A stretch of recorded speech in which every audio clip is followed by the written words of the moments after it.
Good morning বন্ধুরা, বিএনডিএন ব্লগসে তোমাদের সকলকে ওয়েলকাম জানিয়ে শুরু করছি আবার একটি নতুন ব্লগ। আজ হলো শুক্রবার আর এখন বাজে ঘড়িতে সকাল 8:30। এখন থেকে তোমাদের সাথে আমি আমার ব্লগটি শুরু করছি। তো চলো, রোজকারের মতো যে সমস্ত কাজগুলো আমি করি সেগুলোর মধ্যে প্রথম যেটা করব সেটা হচ্ছে বাসি বিছানা তোলা। তো সকালবেলা উঠেই আমি প্রথমে ব্রাশ করে বাসি জামা কাপড় ছেড়ে চলে এলাম ঘরে। ঘরে এসে প্রথমে বিছানা থেকে বেড কভারটাকে তুলে দিলাম। আগে যেমন সপ্তাহে 2 দিন আমি বেড কভারগুলোকে তুলতাম, আর এখন ওই একদিন অন্তর অন্তর বিছানা থেকে বেড কভার তুলে দিই। কারণ কি বলতো, ছেলে ভীষণই নোংরা করে, আর ছেলে একদমই ছোট তোমরা জানো। আর একদম ওই বারে বারে সে বিছানায় উঠে ওই প্রায় সময় দেখি টয়লেট করে দিচ্ছে। তো সেই জন্য বিছানা আমার একদমই পরিষ্কার থাকছে না। তো একদিন অন্তর অন্তর বিছানাগুলোকে তুলে দিলে কি হয়, বেশ ঘরটা পরিষ্কার পরিচ্ছন্ন থাকে, বিছানাটা বেশ সুন্দর থাকে। তো দেখো, কথা বলতে বলতে আমার এদিকে বিছানাটা একদম রেডি হয়ে গেল। আর আজ ভাবলাম একটু কম সময় দেব ঘর গোছানোতে, কারণ আমি বিকেলবেলা আজকে সন্ধ্যেবেলা একটু আমাদের মেলায় যাওয়ার কথা আছে। তো মেয়েও ভীষণ বায়না করছিল, আগের দিন আমার দিদি এসছে, তো বলছে সবাই মিলে আজকে মেলায় যাব। তো এইদিকে আবার ওর বাবা যেহেতু ডিউটিতে ব্যস্ত, তো সেই জন্য বলছে তোমরা সবাই যাও। আর আমি কি বলতো, ওই বাচ্চাকে নিয়ে না, ছেলেকে নিয়ে একদম একা একা যেতে একদম ভালো লাগে না, কারণ সে তো একদমই হাঁটতে চায় না।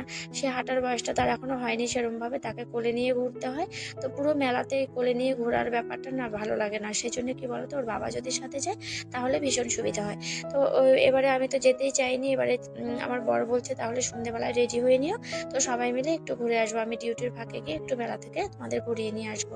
তো যাই হোক, একটু মনের সাহস হলো আর কি ছেলেকে নিয়ে যাওয়ার। তো সবাই মিলে যাব, কারণ আমার দিদি যদিও ছেলেকে কোলে নিতে পারে, কারণ ওর হাতে একটু ব্যথা বলে তো এখন আর কোলে নিতে সেরকমভাবে পারে না। তো সেই জন্যে ওই আর কি আমার বর সাথে গেলে একটু সুবিধা হয়। আর আসলে আমার দিদি এসছে ডাক্তার দেখাতে, তার হাতে প্রচণ্ড ব্যথা। তো এখানে জলপাইগুড়িতে সে ডাক্তার দেখাতেই এসছে। তো যাই হোক, ওই 2 দিন এখানে থাকবে। তো মেয়েও মানে মানিকে দেখে সে ভীষণ বায়না করছে যে চলো মা আজকে মেলায় যাব।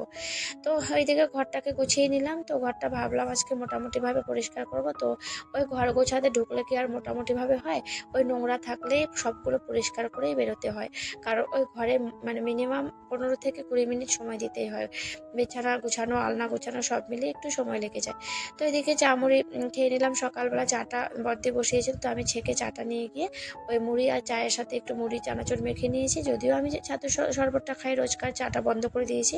তো আজ যেহেতু ছাতুটা নেই, তো দিদি বলছে হাফ কাপ চা বেশি হয়েছে, খেয়ে নি। তো চানা মুড়ি দিয়ে চা মানে সবাই মিলে বসে একটু চা খেলাম, তো ভীষণ ভালোই লাগলো। যদিও আমি মুড়িটা সেরকমভাবে পছন্দ করি না, একা একা খেতে ভালো লাগে না, ভীষণই বিরক্তি মনে হয়। তো সবাই মিলে বসে একসাথে খেলে ভালো লাগে। তো এদিকে চা মুড়ি খেয়ে সকালে টিফিনটা করে চলে এলাম রান্নাঘরে। তো আজকে এই সবজিগুলো দিয়ে বর্দি বলছে দে আমি কেটে নিই, তুই এই মাছ মাংসগুলোকে ধুয়ে নে। তো আজকে যেহেতু আমার ওই ভাগনা বউরা আসবে, তো রান্নার ঝামেলাটা অনেকটাই রয়েছে, যে বর্দিও এসছে।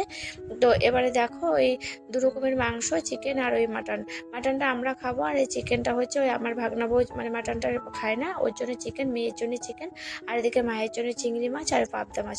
তো ছেলেকেও আজকে একটু পাবদা মাছের ঝোল করে দেবো, কারণ আজকে শিং মাছটা একদম শেষ হয়ে গেছে। আর এই যে দেখো, এদিকে এই মাংস মাছ ধুতে ধুতে চলে এলো, একেবারে পার্সেল চলে এসছে। এটা আমি অ্যামাজন থেকে এটা অর্ডার করেছিলাম, তো বেশ কয়েকদিন হয়েছে। তো ফ্লাওয়ার ভাসটা ভীষণই ভালো এসছে। তো আনার সাথে সাথে মেয়ে খুলে ফেলেছে, বলছে এবার তারা তর্স হয়েছে না, সে বলছে আমি খুলে দেখবো ভেতরে কি রয়েছে। তো এরকম একটা ফ্লাওয়ার ভাস নিয়ে এসছে, আর 2টো চারা গাছ, ফুলের চারা গাছ নিয়ে এসছে, বেশ সুন্দর। তো এই যে দেখো, ফ্লাওয়ার ভাসটা খুব সুন্দর। তো যতগুলো জিনিস আমি অ্যামাজন থেকে নিয়ে এসেছি প্রত্যেকটা জিনিসই ভালো এসছে, আর ভীষণই ভালো হয় অ্যামাজনের জিনিসগুলো। তো আমার ভীষণই পছন্দ। তো আমি বেশিরভাগ সময় অ্যামাজন থেকেই ওই জিনিসগুলো অর্ডার করি। এদিকে দেখো, এই কথা বলতে বলতে সবজিগুলো সব বড়দের কাটা হয়ে গেছে। এদিকে আজকে একটু আমের চাটনি করবো, মাছ মাংস হলে একটু টক চাটনি হলে সাথে ভালো লাগে। তো আর এই আলু পটলের তরকারিটা প্রথমে রান্না করবো। আর আমার যতই আমার ঘরে মাছ মাংস হোক না কেন, ওই আমার বরের জন্য আলাদা করে যে কোনো একটি সবজি করতেই হবে, কারণ সে রাতে তো মাছ মাংস একদমই খায় না, মাছ মাংসের সাথে তার সবজি লাগবেই, সাথে ডাল। তো আজকে আর ওই খাসির মাংস যেহেতু পাতলা ঝোল করবো, সেই জন্য আর ডালটা করবো না। রাতে যদি আমার বর ডাল চায় তাহলে ওই রাতের বেলা ভাবছি একটু ডাল ফুটিয়ে দেবো। তো এইদিকে আলু পটলের তরকারিটা করে নিচ্ছি। তো পটলটা প্রথমে একটু ভেজে নেব, আর আলুটাকে হালকা করে একটু সেদ্ধ করে নিচ্ছি। তো আলু পটল দেখবে আলু সেদ্ধ করার পর পটল দিয়ে রান্না করে না, বেশ সুন্দর, খেতেও ভালো লাগে, বেশ দমদম করে রান্নাটা হয়।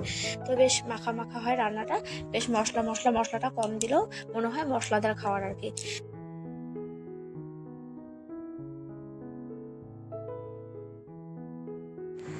আর এই যে দেখো এদিক দিয়ে পটলটা ভেজে নিচ্ছি, একটু নুন আর হলুদ দিয়ে লাল করে পটলটাকে ভেজে নামিয়ে নেব। আলু পটলের তরকারি যখন করব না, দেখবে যদি একটু পটলটাকে ভেজে নামিয়ে নেওয়া যায়, তাহলে ওই পটলের যে একটু জল জলে কেমন যেন রান্না, মানে একসাথে ভাজলে কি হয়, মানে পটলের মধ্যে যে জল জল ভাবটা থাকে, সেই জল জল ভাবটা যেন সবজিতে ভালো লাগে না। আর পটলটা যদি একটু লাল করে ভাজা যায়, তাহলে আলু পটলের তরকারিটা খেতে ভীষণই ভালো লাগে।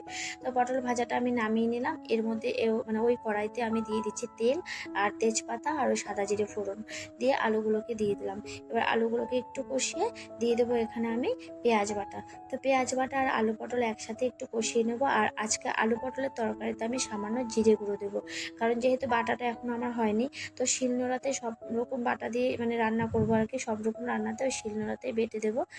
তো আর আজকে যেহেতু মানে মিক্সিটা কদিন থেকে না খারাপ হয়ে গেছে, তো মিক্সিতে যেহেতু কোনো মশলা করতে পারছি না, তো শিলনোড়াতেই সব বাটাবাটি করে নিচ্ছি। তো এই যে দেখো এখানে একটু পেঁয়াজ বাটা দিয়ে দিলাম, আর সাথে দিয়ে দেবো একটু জিরে গুঁড়ো আর নুন হলুদ দিয়ে ওই পটল আলুটাকে ভালো করে কষিয়ে নেব।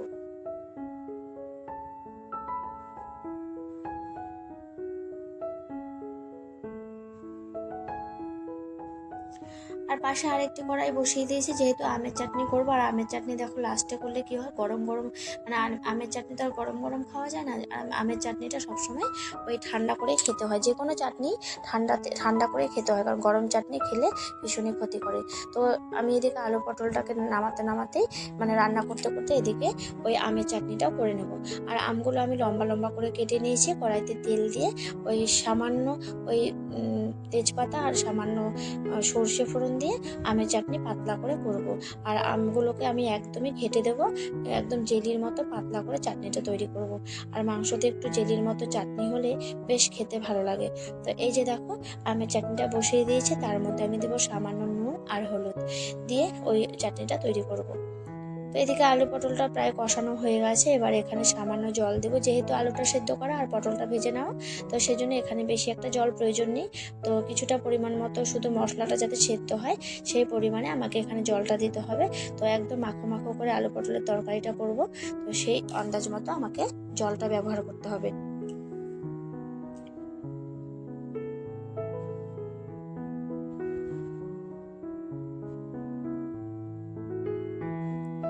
এতটা গরম পড়েছে কি বলবো, ভাবছিলাম যে আজকে গরমে ওই মাছ মাংস, যদিও আমার বর গরমে মাছ মাংস খেতে চায় না, তো কেউ লোকজন আসলে তো একটু মাছ মাংস না হলে ভালো লাগে না। তো নিজেদের মধ্যে যেমনই হোক না কোনো, কেউ আসলে একটু মাছ মাংস আনলে বেশ বেশ জমে যায় খাওয়াটা। তো যাই হোক, তো আকাশটা দেখে মনে হচ্ছে হয়তো বিকেল বিকেল সময় একটু বৃষ্টি হবে। তো সেরকমই মনে হচ্ছে, জানি না মেলায় যাওয়া হবে কিনা। তো রোদের মতো দেখি একটু আকাশটা মেঘলা আকাশ হয়েছে আর কি। তো জানি না আদৌ বৃষ্টি হবে কিনা। যদি বৃষ্টি পড়ে তাহলে তো একদম মেলায় যাওয়া মানে বন্ধ হয়ে যাবে মেলা। তো যাই হোক, তো বৃষ্টিটা না হলেই ভালো। তো এই যে দেখো এদিকে পটলটা কষানো হয়ে গেছে, পটলে জল দিয়ে দিলাম। এবার আমি হালকা করে একটু ফুটিয়ে নেব, নিয়ে ওই মাখো মাখো করে নামিয়ে নেব।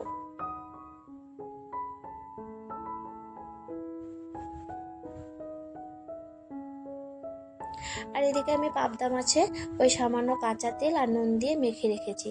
কারণ কি বলতো, কড়াইতে যখন ওই তেল দেওয়ার পরে যদি মাছটা দেওয়া হয় না, তাহলে তেলটা না মানে ছিটে যায়, মাছগুলো ভীষণ ফোটে। তো আগে থেকে যদি একটু সর্ষের তেল আর ওই নুন মাখিয়ে রাখা যায়, তাহলে ওই মাছটা ভাজার সময় একদম তেলটা ছিটে যায় না, আর মাছটাও ফোটে না। তো এই হলো ব্যাপার, কাঁচা তেল আর নুন মেখে রাখলে দেখবে যে কোনো যে মাছগুলোই ফোটে, সেই মাছগুলোতে যদি একটু কাঁচা তেল আর নুন মাখিয়ে নেওয়া যায়, তাহলে সেটা আর তেলে দেওয়ার পর তেল ছিটে না।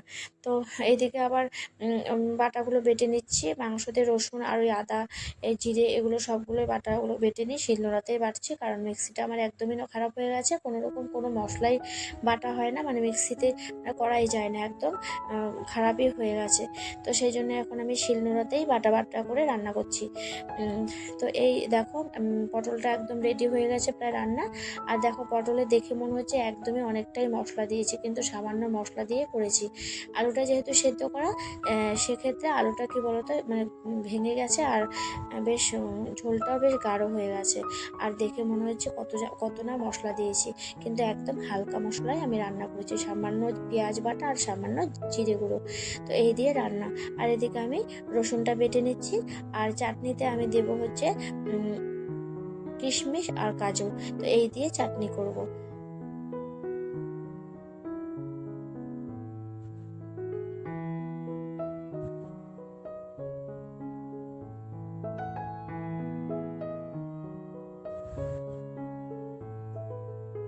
দেখবে তোমরা গুঁড়ো মশলা রান্নার থেকেও না বাটা মশলা রান্না খেতে ভীষণই ভালো হয়।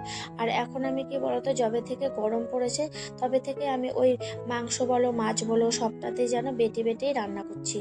আর ঝোলটা খেতেও ভীষণই ভালো হয়। আর এইদিকে দেখো পটলটাও একদম কমপ্লিট হয়ে গেছে রান্না। এবারে আমি পটলের তরকারিটাকে নামিয়ে নেব। আর একটু আলুগুলোকে একটু হালকা করে ভেঙে দিচ্ছি, তাহলে ঝোলটা অনেকটাই টেনে আসবে। আর এই অবস্থাতেই নামিয়ে নেব, কারণ ঠান্ডা হয়ে গেলে ঝোলটা একদম শুকিয়ে যাবে।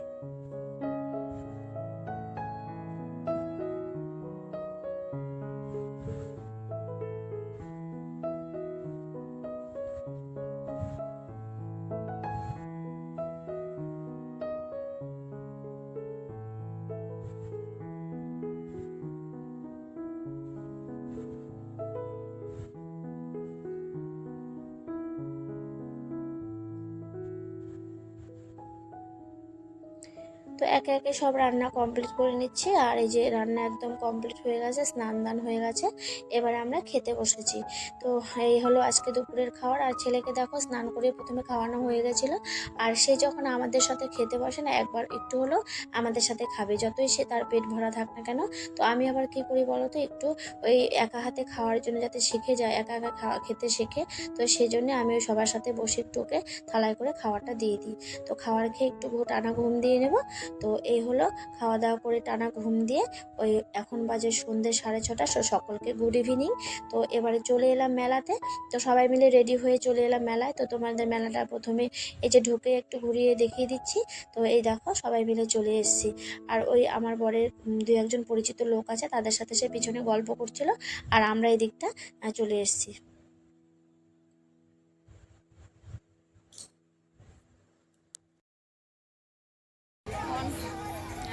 তো দেখো মেলাটা ভীষণই ভালো লাগলো। মেলায় একদম হালকা, মানে সেরকম গ্যাঞ্জাম নেই, ভীষণ শান্তিপূর্ণ মেলা, ঘুরেও ভীষণ মজা লাগলো। আর এইখানে দেখো ছেলেকে এখানে চাপাতে গিয়ে ছেলে একদম চাপছে না, সে বলছে আমি, মানে সে ভীষণই ভয় পাচ্ছে, না না করছে। তো আমি বলছে মা একটু চাপিয়ে দাও ভাইকে। তো আমি গিয়ে ছেলেকে কোলে নিয়ে বসিয়ে দেওয়ার চেষ্টা করছিলাম, কারণ আমি আমার বরকে বলছিলাম যে এরমভাবে যদি সে ভয় পায় তাহলে সব কিছুতে সে পিছিয়ে পিছিয়ে থাকবে, কারণ কোনো কিছুতে সে চাপতে চাইবে না। তো একটু অর্ধেক তাকে ভয় ভাঙানোর জন্য আমি জোর করে চাপিয়ে দিলাম। তো যখনই একবার বসিয়ে দিয়েছে, এবারে দেখো তার ভয়টা ভেঙে গেছে। তো দুই একজন বন্ধু বান্ধবীকে যখন দেখেছে তারাও বসেছে, তার যেন সাহস হয়ে এলো। তো এবারে দেখো বসার পরে দেখো আর সে নামতেই চাইছিল না, সে একা মনে শক্ত করে ধরে খুব সুন্দরভাবে ঘুরছে, আবার আমাদের দেখে থেকে ভীষণভাবে হাসছে। তো এবারে যখন মানে থামিয়ে মেয়ে বলছে নামিয়ে নি, তো সে বলছে মানে সে নামবে না, একদম শক্ত করে ধরে রেখেছে, সে আর একটু ঘুরবে। তো এই বাচ্চাদের এই হলো ব্যাপার, তাদের সবসময় যদি ভয় ভয় করানো ভয়ের ব্যাপারটা থাকে, তাহলে ভেতর থেকে ভয়টা থেকেই যায়। মাঝে মাঝে তাদের ভয় ভাঙানোর জন্য এসব করতে হয়। তো দেখো খুব সুন্দরভাবে সে ঘুরছে। তো ছেলেকে একটু বসিয়ে নিলাম, তো ছেলের হয়ে গেল। এবারে মেয়ে বলছে, প্রথম থেকেই বলেছে আমি নৌকোতে উঠবো। তো মেয়ে এদিকে নৌকোতে মানে বসে পড়েছে। তো ভাগনা বউ বলছে আমি দুজনে মিলে চাপ, দুজন করে যেহেতু চাপতে হবে, তো এখানে ভাগনা বউ আর ওই মেয়ে চেপেছে। তো মেয়ে এই প্রথমেই তার মানে এখানে চাপা। তো সে বলছে যে না আমি চাপবো, আমার ভয় লাগবে না। তো জোর করে উঠেছে মনের জোরে। আর এদিকে দেখো ভাইকে দিদিকে টাটা দিচ্ছে। আর এই যে দেখো দিদিকে, দিদি একদম আমার ভাগনা বউকে চেপে ধরে রেখেছে। সে আর আমি যত বলছি সে ভয় পাচ্ছে, চিৎকার করছে। এখন নেমে সে পুরো চিৎকার করে বলছে না না ভয় পাইনি, আমি এমনি করছিলাম। মানে দেখো কিরকম মজা। তো এবারে দেখো ওই ভাগনা বউ আর মেয়ে ওই নৌকোর থেকে নেমে এদিকে আমার বর শুদ্ধ চলে এলো, মেয়ে হচ্ছে ট্রেনে চাপবে। তো আমার বর যদিও বলছে, আমাকে বলেছিল যে চাপার জন্য, তো আমার না কি বলতো ওই এখন আর এসবে মানে চাপতে ভীষণ ভয় হয়। আগে মেয়েবেলায় ভীষণ চেপেছে এগুলোতে, তখন কিছু মনে হয়নি। আর এই যে ছেলেকে দেখো প্রথমে সে গাড়ি ওই ছোট গাড়িতে চাপতেই চাইছিল না, যে দেখলো এখন মানে প্রথমে চেপে যে সাহসটা হলো আর কি, ভয়টা ভেঙে গেছে। তেমনি দিদি যখন গাড়িতে চাপলো, সে দিদির পিছনে যাবে, সে চিৎকার করছে, সেও যাবে। আর যে ছেড়ে দিয়েছে তেমনি সে ভাবছে যে দিদির মনে চলে গেল, চিৎকার করে করে ডাকছে দিদি আয় দিদি আয়। এই হলো ব্যাপার। তো ভাই বোনের মধ্যে এরম মিল থাকলে না ভীষণই ভালো লাগে, তো দেখেও শান্তি। তো শেষমেশে বাড়ি ফেরার পথে এই ফুলের দোকানে ঢুকলাম। তো এখান থেকে এক গোছা ফুল নিয়ে নিচ্ছি। আর দেখে মনে হচ্ছে সবগুলো ফুল যেন তুলে নিয়ে নিই, এত ভালো লাগছে। যদিও আর্টিফিশিয়াল, তবু ভীষণই ভালো লাগে। তো এই ফুলগুলো কিনে এবারে সব রকম কেনাকাটি আমাদের হয়ে গেছে। শেষমেশে যাওয়ার পথে একটু আইসক্রিম খেয়ে ওই জিলিপি নিয়ে বাড়ি ফিরবো। আর আইসক্রিম খেয়ে গলার অবস্থা ভীষণই খারাপ হয়ে গেছে, ভয়েস দিতে ভীষণ কষ্ট হয়েছে আমার। তো যদি ভিডিওটি ভালো লাগে লাইক করো, কমেন্ট করো, শেয়ার করো, আমার চ্যানেলটিকে সাবস্ক্রাইব করো, আমার পাশে থেকো। Thanks for watching. টাটা।